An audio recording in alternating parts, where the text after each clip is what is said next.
Saludos cordiales, soy Carlos Manuel Orellana de Iglesia Cristiana Verbo Sur en Ciudad de Guatemala. Un gran gusto, un gran placer poderme dirigir a ustedes una vez más por este medio. Deseo que el Señor les esté bendiciendo abundantemente. Mientras estoy grabando este mensaje, hoy tuvimos una lamentable noticia de que un amigo y hermano de nuestra iglesia local, don Federico Martínez, partió a la presencia del Señor durante la madrugada de hoy. Estamos tristes, pero al mismo tiempo gozosos de saber que Él está disfrutando de la presencia de su Señor y Salvador, de ese Jesús del que hemos predicado por tantos años. Para nosotros es triste porque le vamos a extrañar, nos va a hacer falta.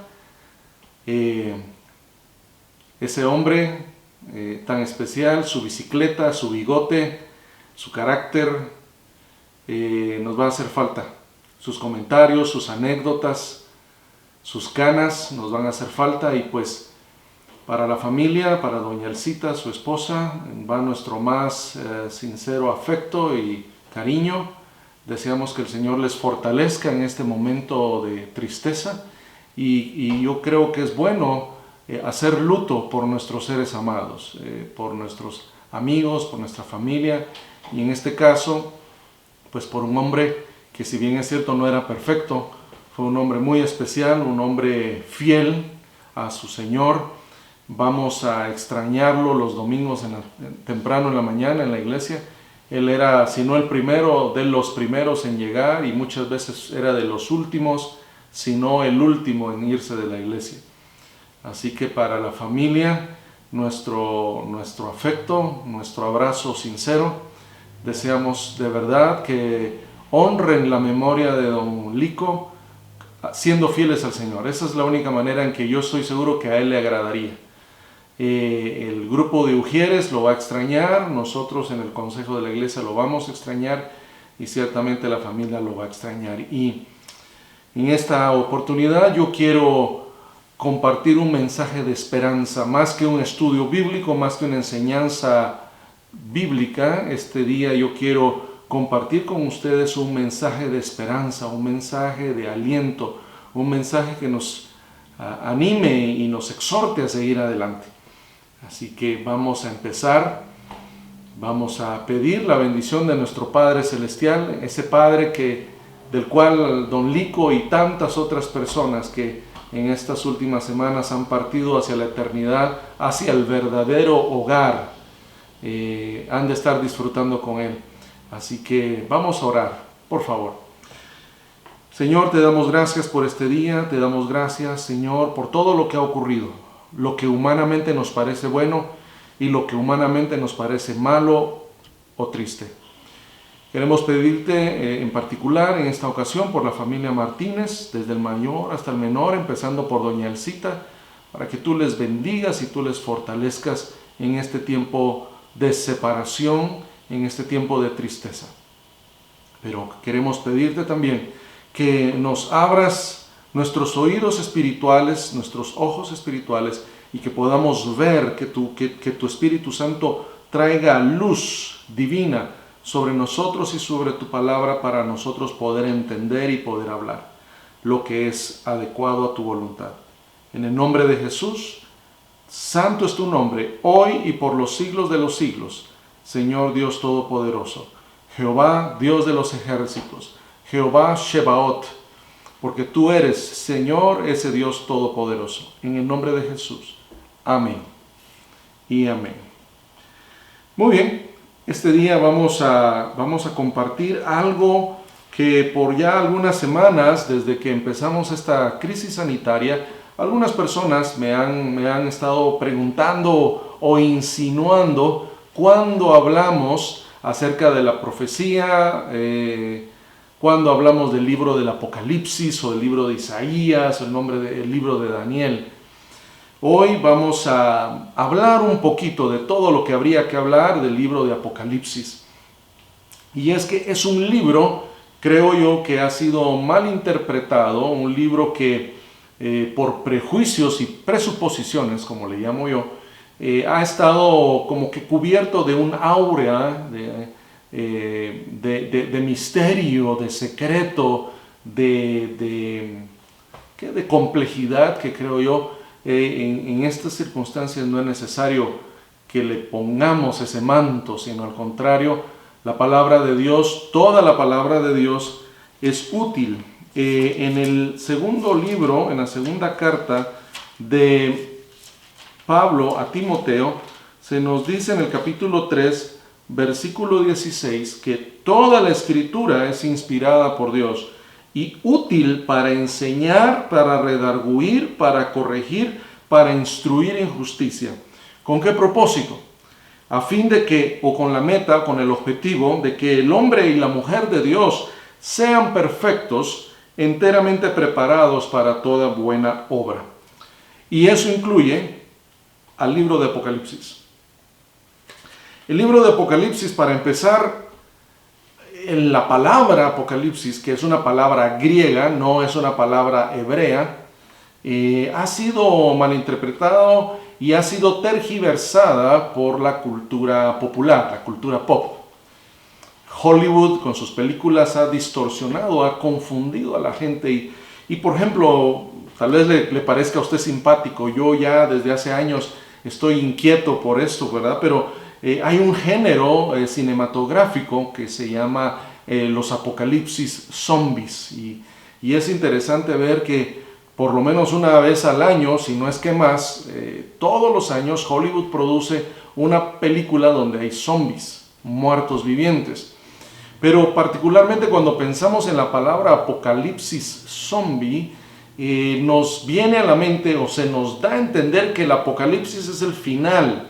De hecho, hay quienes piensan erróneamente que apocalipsis significa el fin. Como es el último libro de la Biblia, la gente asume que como está al final significa que es el fin. Y no necesariamente. De hecho, la palabra apocalipsis se utiliza en el idioma español para nombrar al último libro de la Biblia, pero en otros idiomas, como el inglés, por ejemplo, se utiliza la palabra revelación. Usted habla del libro o el book de Revelation, el libro de la revelación. ¿Y por qué? Porque en Apocalipsis 1:1 nos explica que este libro es la revelación de Jesucristo que Dios le dio. En nuestras Biblias, o en mi Biblia de estudio, dice que esa palabra revelación es la traducción de la palabra griega apocalipsis, que significa, y mire qué interesante, significa descubrir o develar una realidad que no había sido antes percibida. Qué importante es esto. Eso es precisamente el propósito de este mensaje. Descubrir o develar una realidad que no había sido antes percibida. Y cuando nosotros nos hablan de un apocalipsis zombie, nos hacemos la idea de que el mundo termina en una tragedia, nos hacemos la idea de que hay sálvese quien pueda, hay unos pocos sobrevivientes que para poder seguir viviendo tienen que estar matando seres que fueron contaminados por algún virus mortal creado en algún laboratorio oscuro de una agencia gubernamental oscura. No hay nada más apartado de la realidad. Al contrario, nosotros deberíamos como cristianos hablar más seguido del libro de Apocalipsis, precisamente porque el libro de Apocalipsis tiene como propósito principal despertar esperanza en el corazón del cristiano. Es muy importante que nosotros leamos la Biblia, pero si le puedo dar un consejo en esta oportunidad, yo le diría, es bueno que si usted que tuviera una Biblia de estudio, pero no solo una Biblia de estudio, sino que lea las notas y los comentarios que vienen con su Biblia, incluidos en su Biblia de estudio. Y yo quiero agregar a lo que acabo de decirle, esto que dice aquí, dice, el propósito de este mensaje, se refiere al libro de Apocalipsis, era proporcionar aliento pastoral a los perseguidos, fortaleciendo, invocando y proclamando la seguridad y certeza de la esperanza, junto a la confianza de que en Cristo ellos, los cristianos de la iglesia primitiva, compartían el poder soberano de Dios para vencer completamente a las fuerzas del mal en todas sus manifestaciones. También aquí dice que el principal manantial de la esperanza y el valor cristianos es la certeza de que el enemigo ha sido derrotado y ha caído, que los seguidores del Cordero no están peleando una causa perdida. Él, es decir, Jesús, ya ha vencido, por lo que ellos pueden ser y serán vencedores. Y yo quiero, por favor, ya anticiparle que ese va a ser el enfoque de este mensaje en esta ocasión. El Apocalipsis no es el mundo se acabó, el mal triunfó y Dios no tiene nada que decir al respecto. No, nada que ver. Al contrario, el Apocalipsis, el libro de la revelación, nos habla de que Jehová Shebaot, Jehová de los ejércitos, tiene la última palabra y que su Hijo va a gobernar y que su Hijo no solo triunfó a la muerte, sobre la muerte, resucitando al tercer día, sino va a gobernar y va a tener un sitio de honor, de poder, de gloria por el resto de la eternidad. Y que usted y yo como cristianos estamos invitados a ser parte de eso. De igual manera, pues, pudiéramos hablar, así como se habla del Apocalipsis zombie, o refiriéndose que el Apocalipsis es algo trágico, es algo lamentable, es algo que ya no hay nada más. Al contrario, sino más bien el libro de Apocalipsis nos revela los alcances del poder, la gloria, la soberanía y la autoridad de nuestro Dios. Pero de igual manera, como la palabra Apocalipsis ha sido mal interpretada o tergiversada, y como está de moda en esta generación de cambiarle el significado a las palabras, reescribir la definición o la interpretación correcta a las palabras, yo quisiera mencionarle que otra palabra que ha sido mal interpretada es la de Armagedón. Armagedón usted la encuentra en Apocalipsis 16:16. Es esa batalla final que va a haber entre Jesús y los ejércitos de este mundo. Y más que nosotros temer al Armagedón, nosotros debiéramos de tener expectativa, debiéramos ansiar de alguna manera el ver cómo nuestro Jesús, nuestro Rey de Gloria, va a derrotar a las fuerzas rebeldes de un mundo incrédulo y un mundo necio. Eso es. Armagedón se refiere a un valle que está en Israel, a una planicie que está en la tierra de Israel.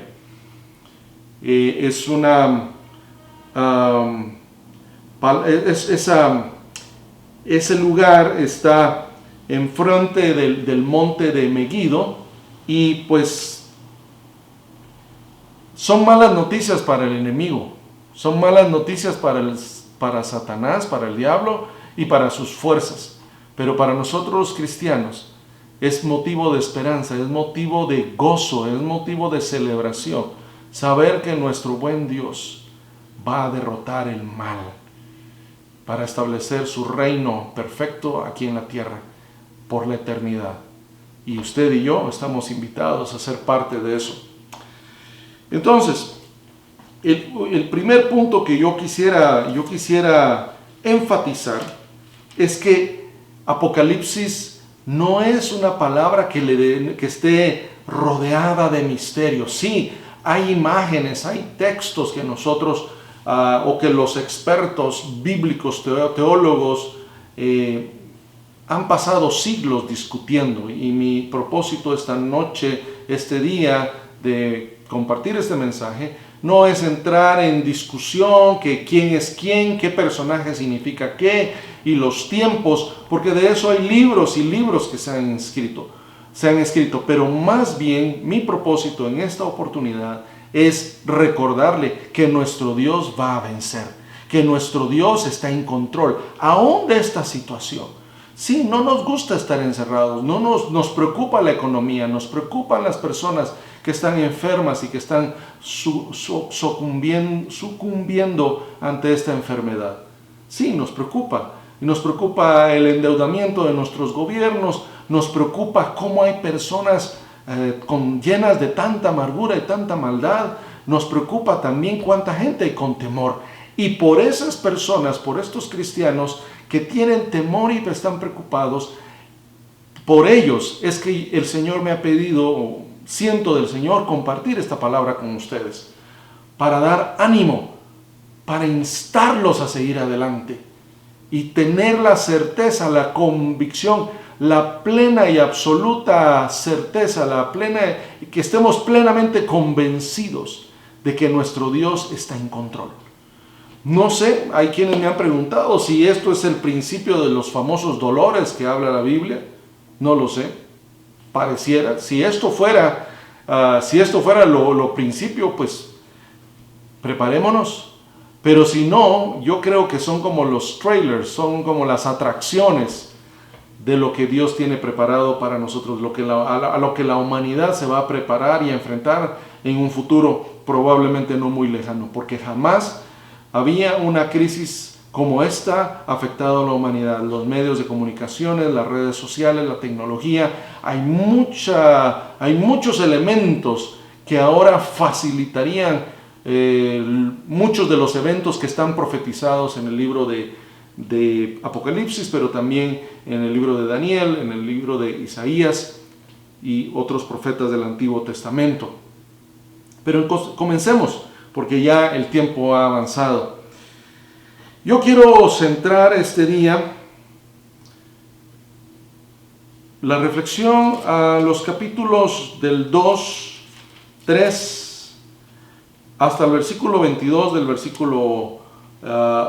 capítulo 3 de Apocalipsis. Ahí el apóstol Juan recibe instrucciones para enviarles mensajes a los ángeles de 7 iglesias de Asia Menor. Revisé varios comentarios, varios estudios acerca de esto, y los expertos están de acuerdo en que no se le escribe, realmente no era a los ángeles, es esa palabra ángel, que en la versión Reina Valera 60 se utiliza, originalmente en el griego significa escribe a los mensajeros. Y entonces aparentemente hay un acuerdo entre los expertos bíblicos de que esos mensajeros se refiere a los ancianos que presidían o dirigían, que cuidaban a esas 7 iglesias del Asia Menor. Eran 7 iglesias que realmente existieron en 7 ciudades que realmente existieron. No es un mensaje figurado a iglesias imaginarias, al contrario, son iglesias que realmente existieron. Es la iglesia de Éfeso, la iglesia de Esmirna, la de Pérgamo, Tiatira, Sardis, Filadelfia y la Odisea. O en sus Biblias de estudio o en sus Biblias al final probablemente hay mapas y ahí usted puede ver dónde quedaban estas iglesias. A las 7 iglesias les manda 7 mensajes bastante claros, bastante concisos, bastante directos. Y en esta oportunidad yo quiero hacer énfasis en algunas partes de esto.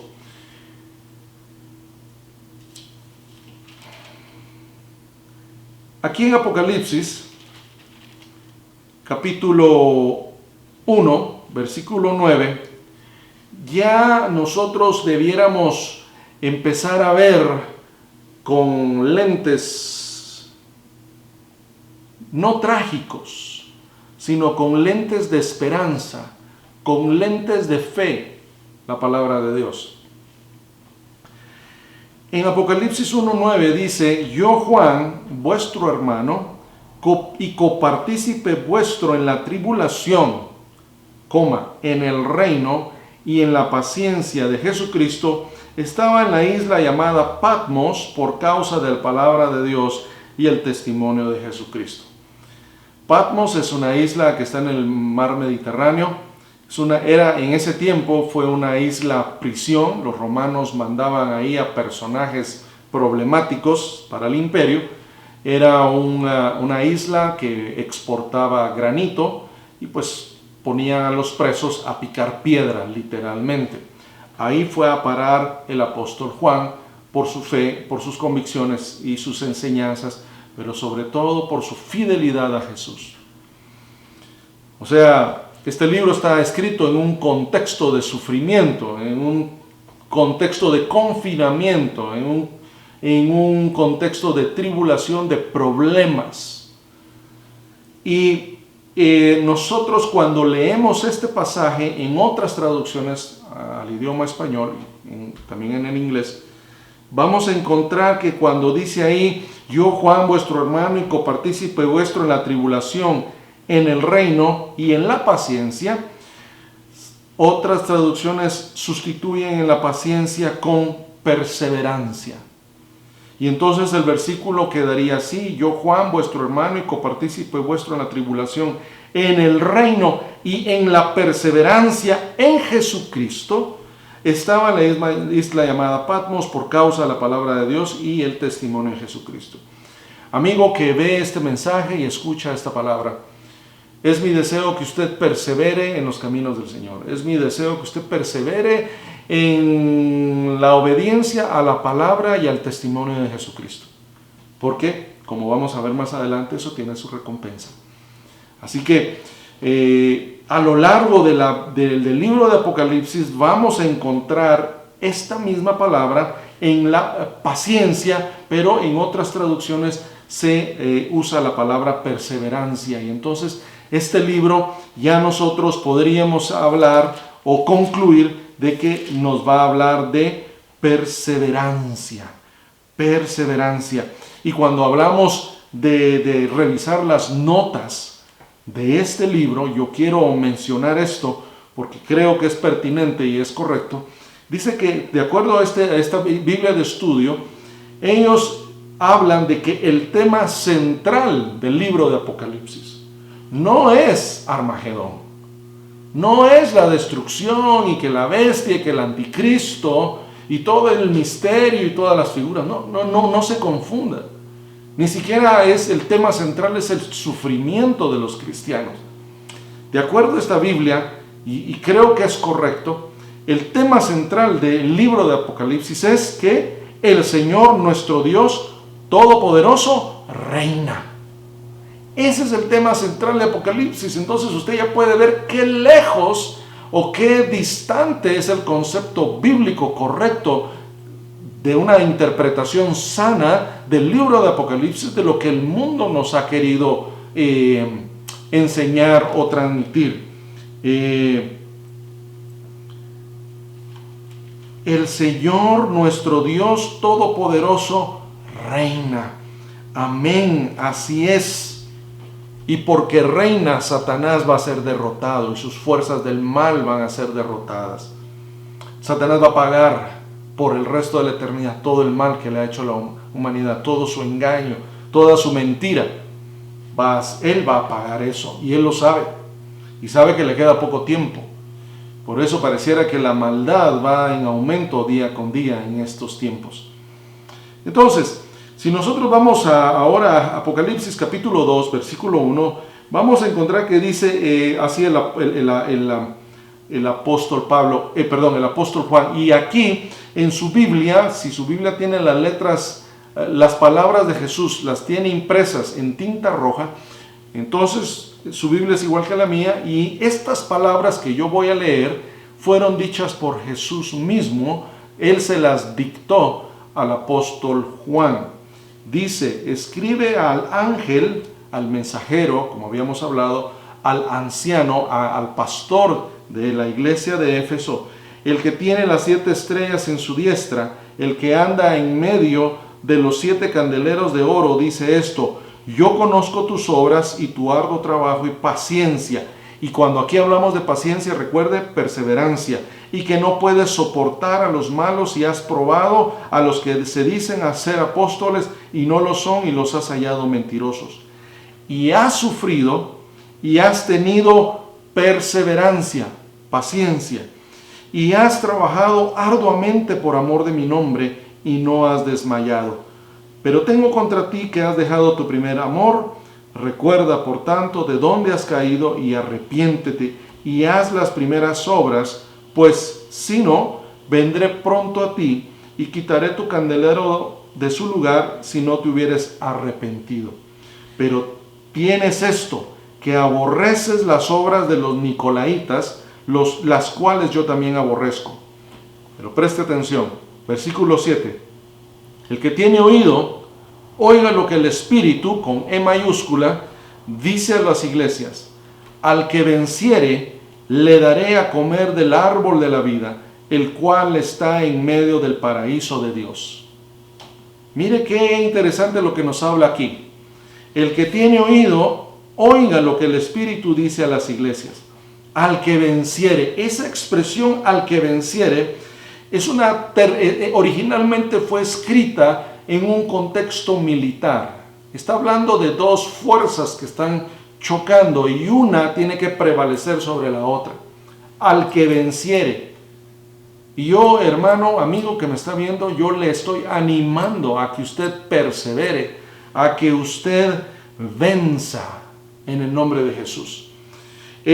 Al que venciere le daré a comer del árbol de la vida. Usted tiene que recordar ese pasaje en Génesis capítulo 2 que nos habla que habían dos árboles en el jardín de Edén. El árbol del conocimiento de la ciencia del bien y del mal y el árbol de la vida. Nuestros padres, Adán y Eva, comieron del árbol del conocimiento de la ciencia o de la sabiduría, del conocimiento del bien y del mal. Y mire dónde paramos, pero aquí nos habla de que Dios los expulsó para que no comieran del otro árbol, del árbol de la vida, porque si no iban a ser inmortales. Génesis 3:22. Y dijo Jehová Dios: he aquí el hombre es como uno de nosotros, sabiendo el bien y el mal. Ahora, pues, que no se alargue su mano y tome también del árbol de la vida, y coma, y viva para siempre. Y lo sacó Jehová del huerto del Edén para que labrase la tierra de que fue tomado. Echó pues fuera al hombre y puso al oriente del huerto de Edén querubines y una espada encendida que se revolvía por todos lados para guardar el camino del árbol de la vida. Es interesante que al principio de la historia humana, debido al pecado, Dios evita o no le prohíbe al ser humano acceder al árbol de la vida y comer su fruto y que eso le dé inmortalidad. Por otro lado, no es que Dios no quiera darnos ese árbol, sino más bien era evitar que la naturaleza pecaminosa de Adán y Eva se extendiera por la eternidad. Dios no tiene temor de compartir su poder. Dios no tiene temor de compartir su gloria y por eso nos está invitando a ser parte de su reino. Nos invita a ser familia con Él, porque Él quiere que compartamos lo que Él disfruta, de lo que Él es. Y aquí en el fin de la historia humana, tal como nosotros la conocemos, se nos habla de que el que venciere, el que derrote a su enemigo, va a recibir como premio el fruto del árbol de la vida. Ese árbol que fue prohibido en el libro de Génesis, en el libro de Apocalipsis, se le va a dar al vencedor. Yo pregunto, ¿quiere usted comer de ese fruto de la vida? ¿Del árbol de la vida? Los expertos también hablan de otro enfoque y de otra interpretación de eso. El árbol de la sabiduría produjo muerte en la raza humana. Y este árbol en el libro de Apocalipsis, el árbol de la vida, nos va a dar vida. Cuando Jesús murió en la cruz del Calvario, esa cruz fue hecha o era de madera. Y esa madera provino de un árbol. No sabemos qué tipo de árbol era. Pero hay quienes dan esta interpretación de que en ese árbol de muerte donde Jesús murió, nosotros obtuvimos vida eterna a consecuencia de la sangre que Jesús derramó en ese árbol que los romanos cortaron en forma de una cruz, donde nuestro Salvador murió por nuestros pecados, en obediencia al Padre. Por medio de ese árbol nosotros accedemos a la vida eterna. Y qué interesante que aquí al final se nos hable de otro árbol, un árbol que da un fruto especial y con el cual las naciones van a ser sanas. Un árbol que nos va a permitir acceder a la vida eterna. Al que venciere. Ojo, al que venciere. Entonces nosotros seguimos, esto se lo habla entonces a la iglesia de Éfeso. Ahora le va a hablar a la iglesia de Esmirna y dice, y escribe al ángel de la iglesia de Esmirna, el primero y el postrero, el que estuvo muerto y vivió, dice esto: yo conozco tus obras y tu tribulación y tu pobreza, pero tú eres rico. Y la blasfemia de los que se dicen ser judíos y no lo son, sino sinagoga de Satanás. No temas en nada lo que vas a padecer.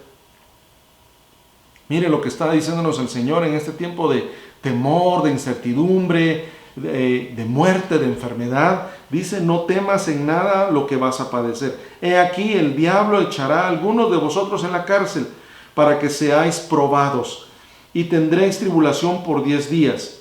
Dice aquí, sé fiel hasta la muerte y yo te daré la corona de la vida. Mire qué promesa tan hermosa. Hablábamos al principio de don Federico Martínez, cariñosamente don Lico, y él era en nuestra iglesia de ese grupo de hombres fieles. Yo quiero decirle a la familia, nosotros el concepto que teníamos o tenemos de don Lico es el de un hombre fiel. Y necesitamos más hombres fieles, no solo en nuestra iglesia local, la iglesia del Señor alrededor del mundo necesita hombres fieles, hombres y mujeres fieles a la palabra del Señor, fieles en el servicio, fieles en sus convicciones, con una claridad perfecta de qué es lo que el Señor quiere que hagan. Así que, qué cosa más maravillosa, ser fiel hasta la muerte, ya sea por medio de una enfermedad, por medio de,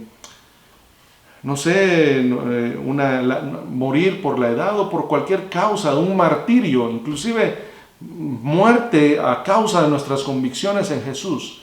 Si lo que nos espera es el martirio, debemos ser fieles hasta la muerte, hasta el fin.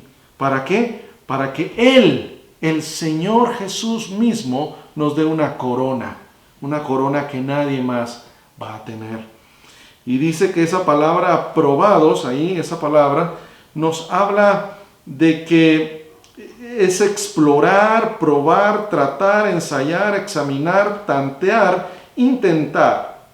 La palabra describe la prueba de la lealtad, la fuerza, las opiniones, la disposición, la condición, la fe, la paciencia o el carácter del creyente. Todos debemos ser probados. Aquí nadie se salva de eso, porque Dios... a muchos cristianos les gusta aquella escritura que dice que Dios nos ha establecido como reyes y sacerdotes. Amén, yo la creo y es correcta. Pero ¿sabe qué? A los reyes y a los sacerdotes no llegan solo así por así. Tienen que ser probadas, sus convicciones, su fidelidad, su amor al Señor deben ser probados.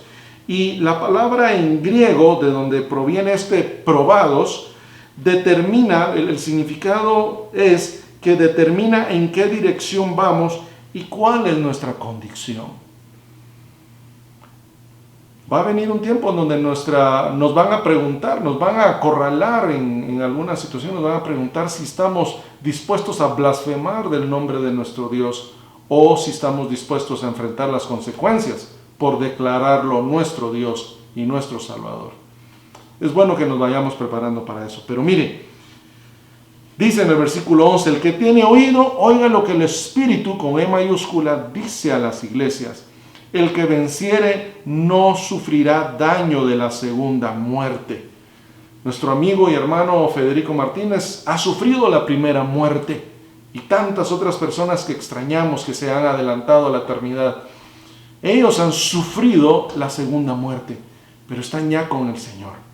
Pero aquí nos dice que el que tiene oído, que oiga lo que el Espíritu de Dios, el Espíritu Santo nos está diciendo a nosotros, la iglesia en este tiempo. El que venciere, es decir, el que permanezca fiel a pesar de la prueba, el que esté claro de quién es su Señor y Salvador, no va a sufrir la muerte segunda. ¿Y qué es la muerte segunda? Es la eternidad lejos de Dios, en el infierno, en el lago de fuego y azufre. Ahí, en la oscuridad, ahí en ese lugar van a estar los que mueran por segunda vez. Va a ser una muerte terrible, una muerte muy lamentable, pero bendito sea el Señor, que el que venciere no va a sufrir esa segunda muerte. El tiempo está avanzando y me falta. Yo quisiera ir un poquito más rápido. Ahora dice en el versículo 12, y escribe al ángel, al mensajero, al anciano de la iglesia en Pérgamo, el que tiene la espada aguda de 2 filos, dice esto: yo conozco tus obras y dónde moras, dónde está el trono de Satanás, pero retienes mi nombre y no has negado mi fe, ni aun en los días en que Antipas, mi testigo fiel, fue muerto entre vosotros, donde mora Satanás. Pero tengo unas pocas cosas contra ti, que tienes ahí a los que retienen la doctrina de Balaam, que enseñaba a Balac a poner tropiezo a los hijos de Israel, a comer de cosas sacrificadas a los ídolos y cometer fornicación.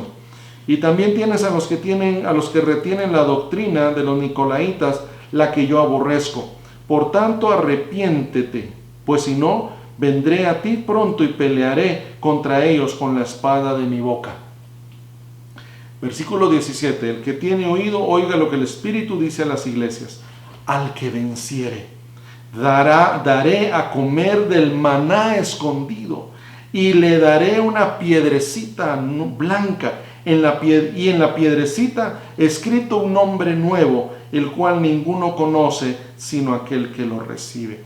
Mire, esta es una de las partes más hermosas, maravillosas de esta lectura.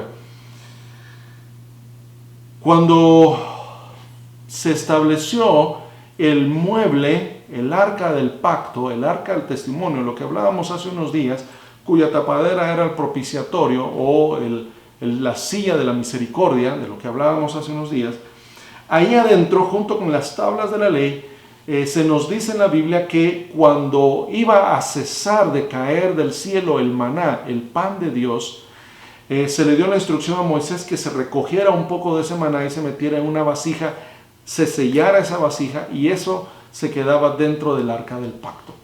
Algunos estudiosos bíblicos hablan que a eso se refiere, a ese pan de Dios que descendió del cielo y que estuvo guardada en el arca del testimonio del Señor. Ahora, Jesús es el pan del cielo. Él es el verdadero y el mejor maná que vino del cielo. Y Él nos habla que le dará a comer del maná escondido, de ese maná verdadero, de ese maná que produce vida en nosotros. Y le daré una piedrecita blanca. Mire, estuve viendo y hay varias interpretaciones de esto y es muy interesante. Alguien hablaba por ahí en uno de los libros que en los Juegos Olímpicos a los que vencían, aparte de darle la guirnalda de la victoria, le daban una piedrecita blanca con una forma en especial y eso era como su medalla, era el reconocimiento de su victoria. Hay quien también habla que en ese tiempo en la cultura mediterránea, cuando se invitaba a alguien a un banquete, se le daba a la entrada a los invitados, se les daba una piedrecita blanca que significaba que era bienvenido en esa casa. Y cada invitado guardaba esa piedrecita. Y alguien más también hablaba de que en los juicios, en ese entonces, había un acusado y estaba el juez, y se utilizaba una piedra blanca para representar que iba a ser libre, que no había sido encontrado culpable de lo que se le acusaba. Y habían piedras negras, piedras oscuras, que significaba que era culpable y que tenía que cumplir su sentencia.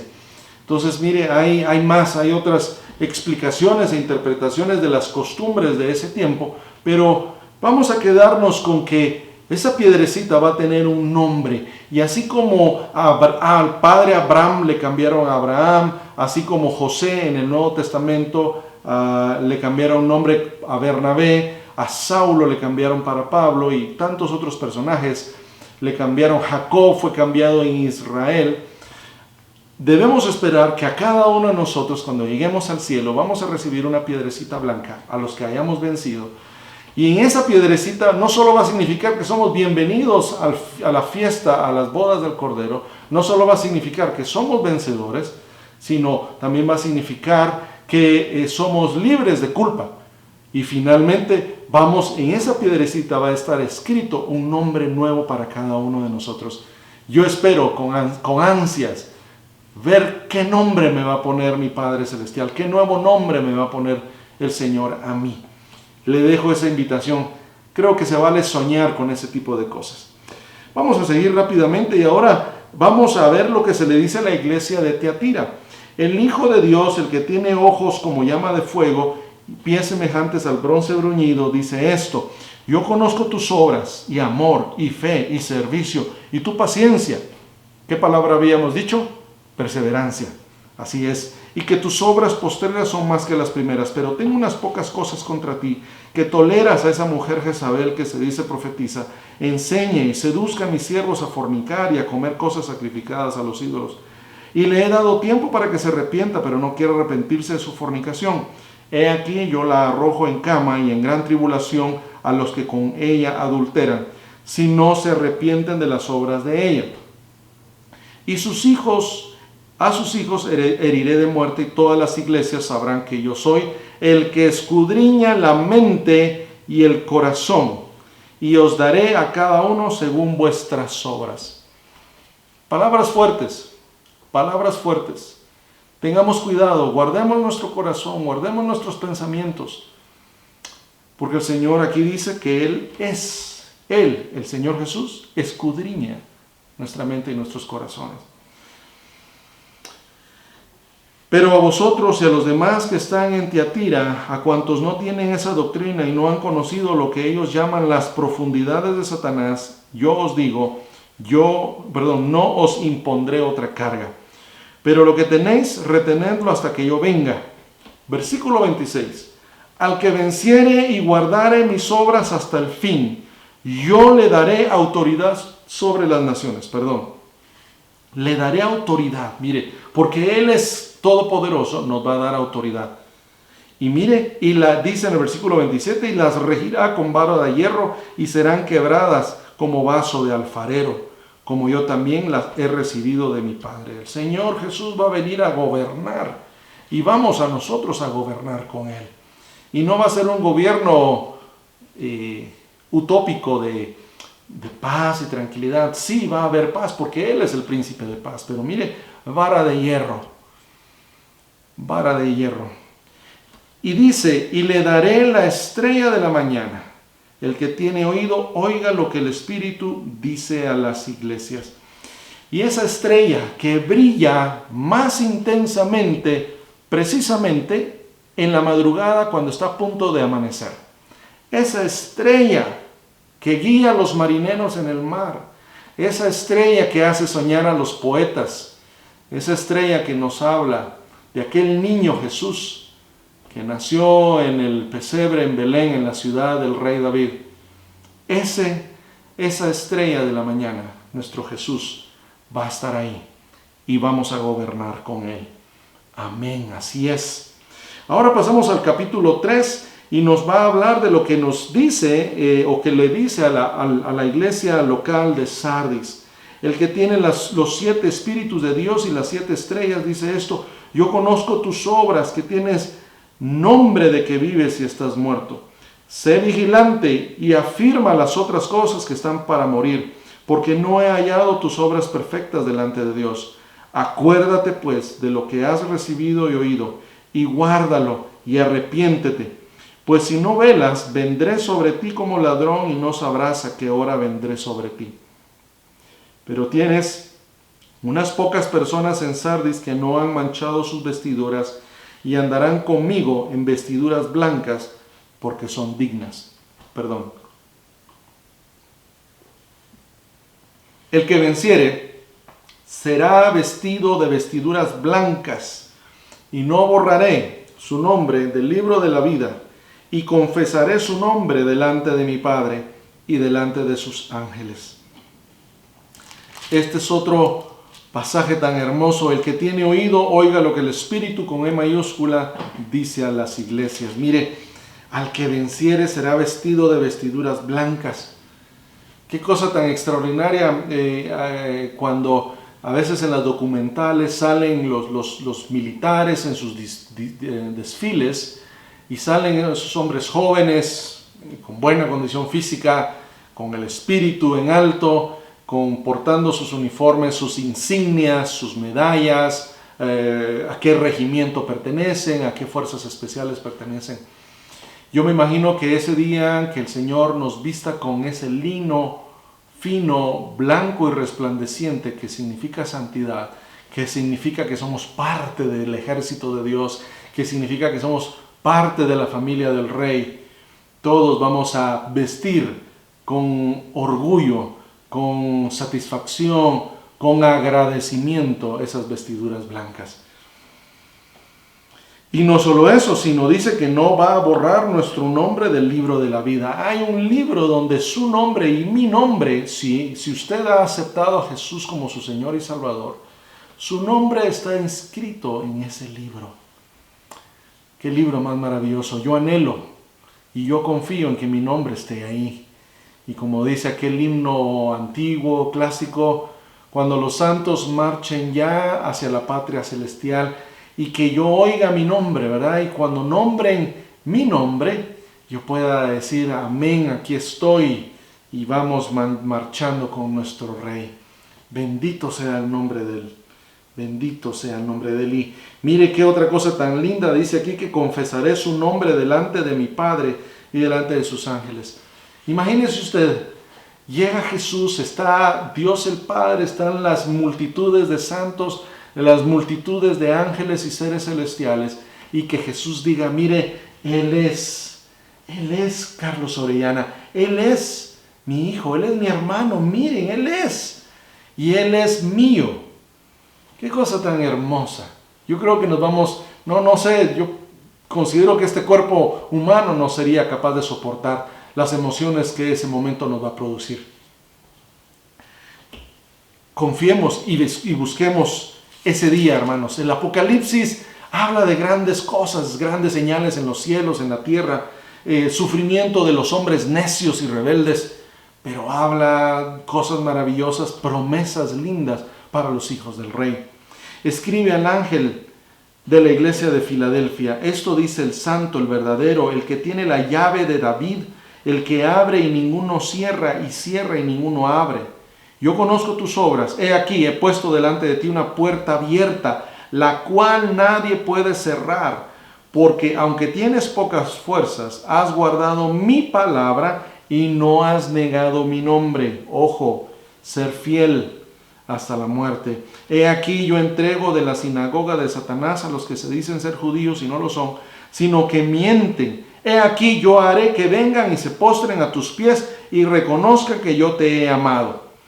Por cuanto has guardado la palabra de mi paciencia, y voy a hacer el cambio, por cuanto has guardado la palabra de mi perseverancia, yo también te guardaré de la hora de la prueba que ha de venir sobre el mundo entero, para probar a los que moran sobre la tierra. He aquí, yo vengo pronto. Amén, así es. Eso dice Jesús: he aquí, yo vengo pronto. Retén lo que tienes para que ninguno tome tu corona. Hermano, no pierda lo que usted ha ganado en Dios. No lo pierda, no deje que el afán, la angustia, el temor de las multitudes le robe lo que Dios le ha dado ya. Amén. Versículo 12: al que venciere, yo lo haré columna en el templo de mi Dios, y nunca más saldrá de allí, y escribiré sobre él el nombre de mi Dios y el nombre de la ciudad de mi Dios, la nueva Jerusalén, la cual desciende del cielo de mi Dios, y mi nombre nuevo. El que tiene oído, oiga lo que el Espíritu dice a las iglesias. De acuerdo a los comentaristas bíblicos, en esa época, hace unos 2000 años, se tenía costumbre de que los hombres célebres, famosos, victoriosos, se esculpiera una columna en la ciudad, se les hiciera un monumento, y ese monumento, en lugar de que fuera la efigie de él, era una columna ornamental, y se escribía el nombre de esa persona sobre esa columna.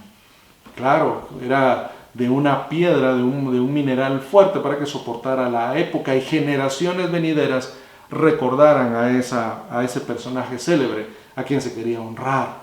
Mire qué cosa tan hermosa que se nos invite a hacer columnas en la casa de Dios, en el templo de Dios. Para mí esto invita a perseguir la fe, a perseguir el nombre de nuestro Dios, a continuar, a seguir adelante. Y yo lo invito también a que usted se decida seguir a Jesús. Finalmente, perdón, y escribe, versículo 14, 3:14 en adelante, y escribe al ángel de la iglesia en la Odisea: he aquí el amén, es decir, el así sea hecho. El testigo fiel y verdadero, el principio de la creación de Dios, dice esto: yo conozco tus obras, que ni eres frío ni caliente. Ojalá fueses frío o caliente. Pero por cuanto eres tibio y no frío ni caliente, te vomitaré de mi boca. Porque tú dices: yo soy rico y me he enriquecido, y de ninguna cosa tengo necesidad. Y no sabes que tú eres un desventurado, miserable, pobre, ciego y desnudo. Por tanto, yo te aconsejo que de mí compres oro refinado en fuego, para que seas rico, y vestiduras blancas para vestirte, y que no se descubra la vergüenza de tu desnudez. Y unge tus ojos con colirio para que veas. Yo reprendo y castigo a todos los que amo. Sé pues celoso y arrepiéntete. Mire, este versículo 19 son palabras de un padre amoroso. Si usted ama realmente a sus hijos, corríjalos en amor. Corríjalos no con la idea de destruirlos, no con la idea de lastimarnos, sino con la idea de apartarlos del mal. De que aprendan las lecciones fundamentales en la vida del ser humano, a corregir esa naturaleza pecaminosa y rebelde que todos tenemos. Mire, dice: yo reprendo y castigo a todos los que amo. Dios nos corrige y nos castiga porque nos ama, no porque nos quiera hacer sufrir. Estamos viviendo esto con un propósito, y debemos nosotros, como hijos de Dios, ver más allá de las circunstancias, ver más allá del sufrimiento que tenemos actualmente.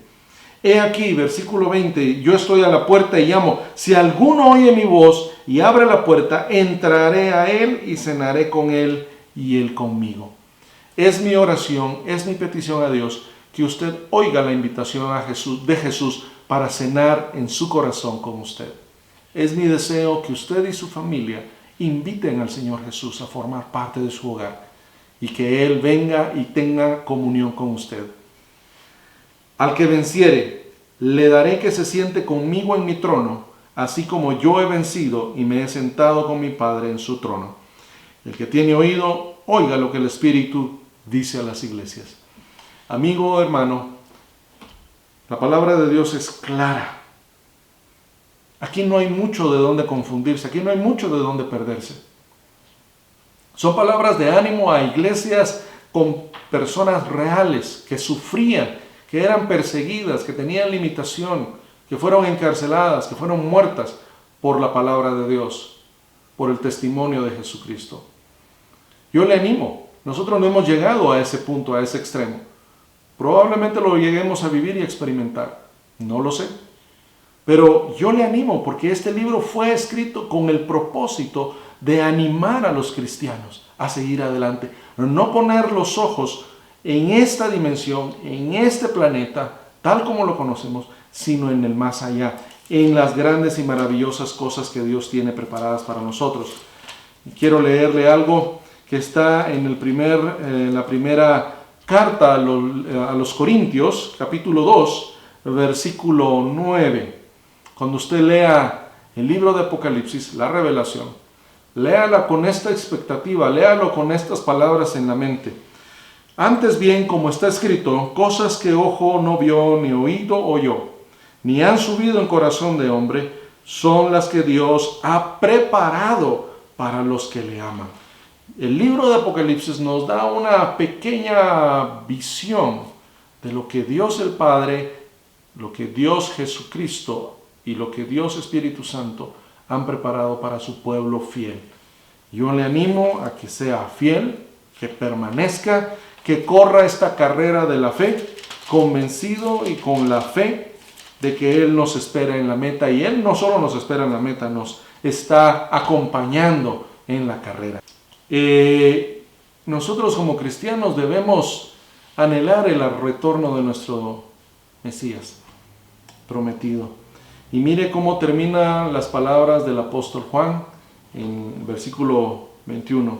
La gracia de nuestro Señor Jesucristo sea con todos ustedes. Amén. Y esa palabra gracia